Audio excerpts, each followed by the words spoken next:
ছাত্রছাত্রী বন্ধুরা, আমি তোমাদের অমিতাভ স্যার। সবাইকে আমার YouTube channel practical and theory ক্লাসরুমে স্বাগত জানাচ্ছি।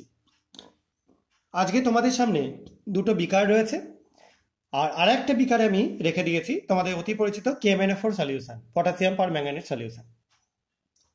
এবার এখানে আমি নিয়ে নিয়েছি লেবু। এই লেবুগুলো আমি এই দুটো বিকারে দেবো, এবং একটা বিকারে শুধু লেবু থাকবে, মানে লেবুর রস থাকবে, আর একটা বিকারে থাকবে লেবুর রসের সঙ্গে সামান্য HCl, হাইড্রোক্লোরিক অ্যাসিড। তার মধ্যে KMnO4 যোগ করবার পর আমরা দেখব কি পরিবর্তন ঘটে। আমি দুটোতেই একটু করে আগে ডিস্টিল ওয়াটার নিয়ে নিলাম।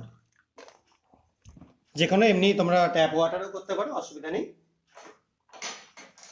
এবার আমি এখানে একটা গ্লাস টিউব নিয়ে নিচ্ছি কাজ করতে সুবিধা হওয়ার জন্য। প্রথমটার মধ্যে আমি কিছুটা লেবুর রস দিয়ে দিলাম, ঠিক একইভাবে দ্বিতীয়টার মধ্যেও কিছুটা লেবুর রস দিয়ে দিলাম, আর একটু দিয়ে দিচ্ছি।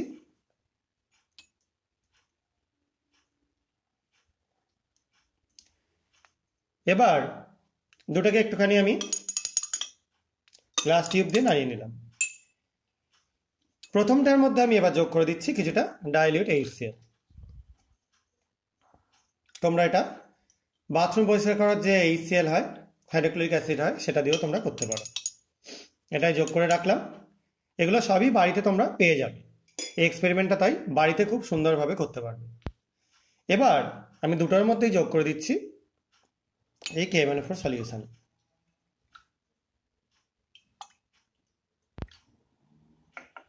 দেখো, প্রথমটা পরিবর্তন দেখতে পাচ্ছ, খুব তাড়াতাড়ি একটা চেঞ্জ হয়ে যাচ্ছে, লালচে কালার হয়ে যাচ্ছে। দেখো,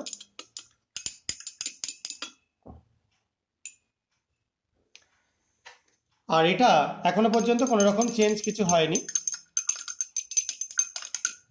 আমি তাও একটু এখানে নাড়িয়ে রাখলাম। দেখো, এটা আস্তে আস্তে রংটা এর ফেড হতে থাকছে। লেবুর রস, তার মধ্যে থাকে অ্যাসকর্বিক অ্যাসিড আর সাইট্রিক অ্যাসিড, এবং এই অ্যাসকর্বিক অ্যাসিড এবং সাইট্রিক অ্যাসিডের প্রভাবে দেখতে পাওয়া যায় কি না, এ স্টেটটা মানে জারণ সংখ্যাটা আস্তে আস্তে পরিবর্তন হয়, এবং এটা দেখো আস্তে আস্তে কমলা থেকে হলুদের দিকে এগিয়ে যাচ্ছে।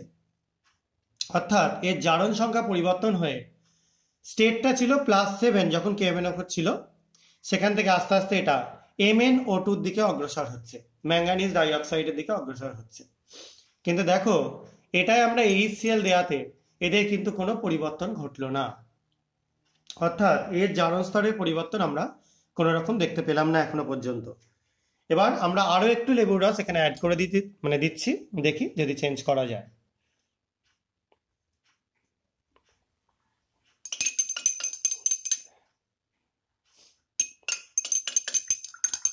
দেখো, রংটা ফেড হয়ে যাচ্ছে, সাদাটে হয়ে যাচ্ছে। অর্থাৎ এখানেও কিন্তু রিয়াকশন হচ্ছে, কিন্তু এই যে কালারটা যেভাবে ফেড হচ্ছে, সেটা থেকে আমরা প্রমাণ করতে পারলাম কি এর ক্ষেত্রে রিডাকশানে তৈরি হয়ে যাচ্ছে কি KMnO4 থেকে সরাসরি MnCl2, যেহেতু HCl দিয়েছি MnCl2, এই জন্য দেখো এটা পুরো বর্ণহীন হয়ে গেল। তোমরা এটা দেখতে পাচ্ছ ইয়েলো বর্ণের হয়ে গেছে, এটা MnO2 তৈরি হওয়ার জন্য হয়েছে। আর এটা কি হয়ে গেল, পুরো কালারলেস বা বর্ণহীন হয়ে গেল। এটাই হলো আজকে KMnO4 দিয়ে একটা পরীক্ষা। আশা করা যায় তোমরা দুটো ক্ষেত্রেই বুঝতে পারলে, এটাতেও রিডাকশন হলো, এটাতেও রিডাকশন হলো বা বিজারণ হলো।